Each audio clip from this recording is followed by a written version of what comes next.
It starts off May 1st. He has this woman on, Priyanka Chopra Jones. You know who that is? I do. I'm so glad you shook your head yes, because I was like, I had to explain this and I forgot to Google it. She is an Indian actor. Right. She's in a new show called Citadel on, Okay. I think, Amazon Prime. Okay, great. So he has her on the show. She's from India. She's a famous actor. And Howard starts off by talking about COVID, of course. Jesus. Yeah. What we're going to hear, and I have a bunch of different guests that he had on his show. And Howard has some go-to things he likes to go to. He likes to go to depression, therapy, bad childhood, Daddy issues, right? Daddy issues. Dude, like it's so formulaic, but it's also bad. Howard used to have a very formulaic interview process where he'd just be like, do you like anal? Yeah. You know, like fun stuff. Truck out a hot chick. Yeah, right. Make her You wanna get on come. the Sibian? Yeah, right. Like fun stuff. Talk about jerking off. Yes, that used to be the show format. Now it's all about depression and suicide and COVID. The world lost a lot of human beings, and I've become nuts, Priyanka. I've become completely nuts. Like I can't endorse that. I'm Howard Hughes now. I hide in my home. I'm telling you, I'm working on it with a psychiatrist. What worries you? I don't want germs. I haven't gotten COVID yet. That's how tight with the tight ship. And now, virgin. and my wife wants me going out and going to dinners and all of this. So I gotta do it. I gotta put my toe in the water. But I don't. I'm fine staying at home. I don't want to leave. So you just heard that. He says he needs psychological help. This is a man who's been going to therapy for decades. 3 to 4 days a week. We've all known this for years. For decades. And he's getting worse and worse. He's got to stop promoting therapy, because if I was a therapist, I'd be like, Howard, stop saying you're going to one of us. You're making us look terrible. Yeah. This is really bad. This would be like if I was talking about a foot doctor. This guy's the best. People would be like, I don't know. I don't know. I don't know about that guy. So, what the fuck? So now, of course, we're going to get into this woman's childhood. And it's funny that the payoff here is that Howard's wrong about everything he says, but he goes on and on. And this is where I have a problem with your childhood, which would send me way deep into therapy. Your parents have you. You of course begin growing up in India. Then they decide to send you to boarding school. Let me see if I have this right. You go to boarding school, whatever reason that doesn't work out. They sent you there because they felt you were talking back to your father a little bit too much. Maybe boarding school would be good. Then, for some reason, your parents send you to America without them. And you're living with strangers in Iowa. And then for some reason in Iowa, you moved to somewhere else. I don't know. You went from Iowa to Queens to Indiana to Massachusetts and back to India at the 11th grade. Did you say to yourself, why did my parents have me? Why did they have a child only to send me away? That bothers me. I'm upset about it. Were you upset? Oh, no. I was the opposite. Why? Let me explain. Most of that was accurate, but a lot of it was empowering. Yeah. Did you hear him? Why? Yeah, I know. Howard's just like, your childhood was garbage, right? It was like the worst experience ever. She's like, no, I grew up in India. I got to come to America. She even explains she came over to America with tons of family. She goes, no, us Indian people, we go in groups. Like I had aunts and uncles and cousins and siblings. Like we all came over, and she's talking about obviously all the opportunities she had and how great it was. So Howard doesn't know what he's talking about, which is not a good thing for an interviewer. But he also is always trying to say, like, your childhood sucked. Right. And I'll say this again. The thing I want people to pick up on is that Howard's not interviewing a homeless guy on Fifth Ave. In which case, this line of questioning would make sense. Like, where did it all go wrong? He's interviewing the most successful people in show business. Yeah. And, to just talk to Gene Simmons and go like, yeah, but your childhood sucked, right? And Gene's like, no, everything's great. Things could not be better, Howard. I'm the richest rock star. I have zero talent. I play bass like a shithead. And look at me. I'm in a fucking giant rock band. They were still selling out arenas in our 70s. Yeah. Like, what are you talking There's about? 8 questionable years that I could barely remember, and then 60 great years. Yes. And that's the thing. And this is why I don't know what's going on in his therapy sessions, but I get the sense that the therapist needs to go, you need to get over your childhood. Like, let's move on. It's time to move on, Howard, because that's all he's focused on with all these people, and it makes him miserable. And he thinks everyone else should be miserable too. And of course, we got to talk about suicide. So apparently, this woman went to a doctor, and the doctor fucked up and like took out too much cartilage out of her nose, and her nose kind of collapsed a little bit. And someone posted a photo over in our Discord, and she's easy on the eyes. Yeah. As they say. Seems to be coping with that problem. Well, but Howard's point is, oh my gosh, well, you're hot, so it's got to suck if the doctor fucked up your nose. You went to a doctor for a polyp in your nose, and they essentially collapsed your nose. And you lost movie work in India because of it, because it affected your look, obviously. Were you near suicidal over that? Were you like just, oh my God, I'm getting these huge breaks. I'm about to break into the film industry, and now this. What was that like for you? You know what's missing from that question? Were you near suicidal, I hope? Yeah, right. I know. That's all.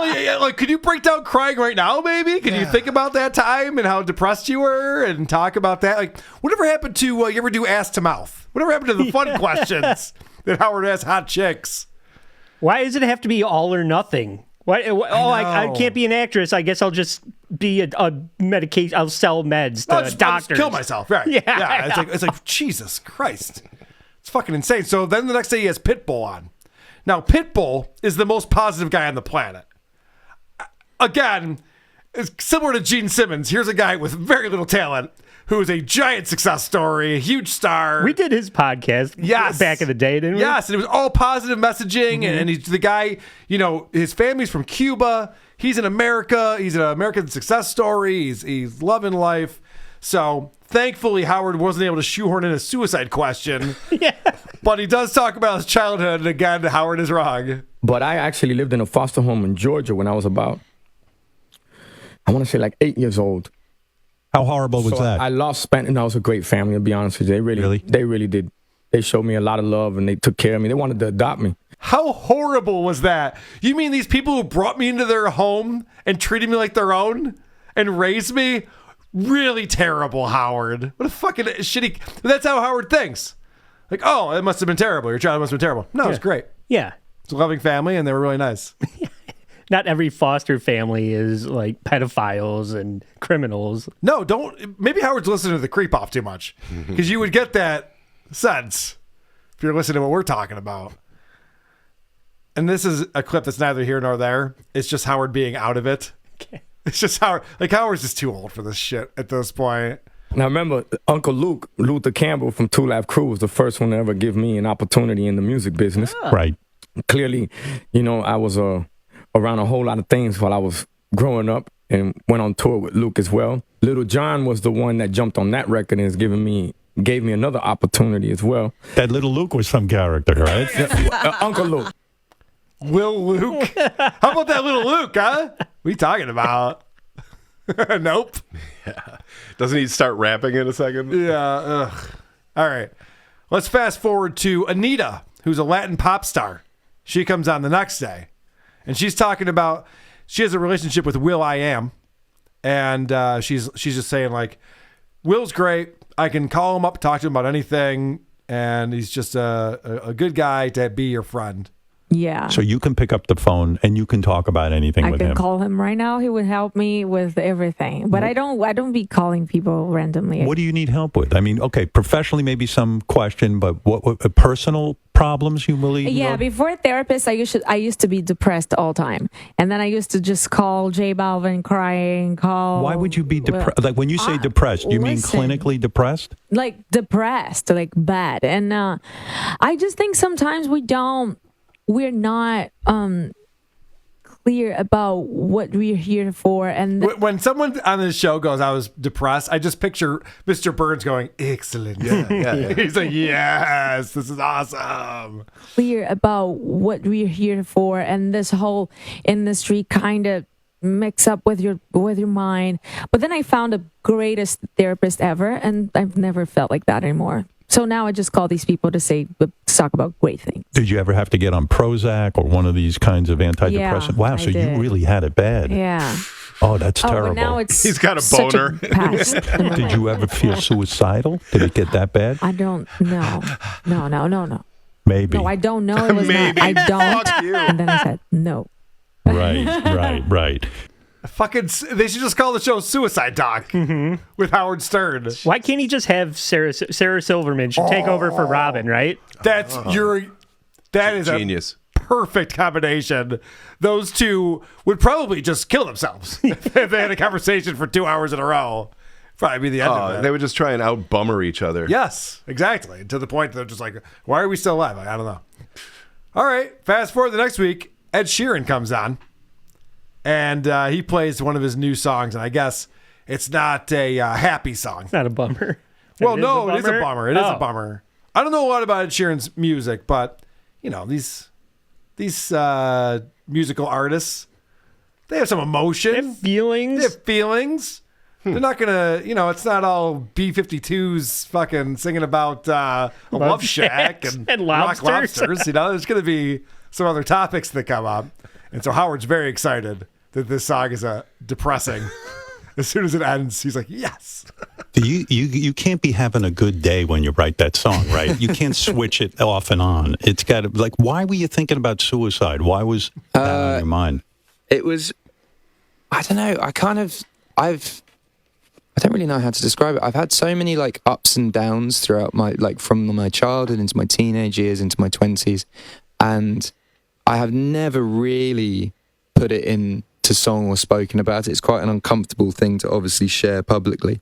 And I was just it was the time of life, like my wife had got sort of diagnosed with this tumor that they'd found when she was pregnant.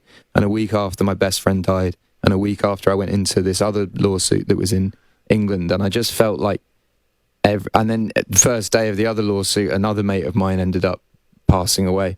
And I felt What did he die of? What did the other friend die from? They haven't really worked it out. It was like a heart thing. All right. So this is music to Howard's ears. Yeah. He's like, oh, yeah. They're tragic events over and over again. So then they're talking about some other things, and about 5 minutes later, Howard wants to go back to all of these tragic events and talk about therapy. I know, shocking. I don't know. You got a lot of things piled on you at once. Court case, friends dying, wife has cancer, baby on the way. Yeah. I mean, I remember. I feel like the last time I met you, you were carefree. It's like It definitely does strip away a bit of like a carefree innocence, jokiness. Like I still like will have a good time, but I find I'm in my head a lot more now. There's more like, I'm just in my head a lot.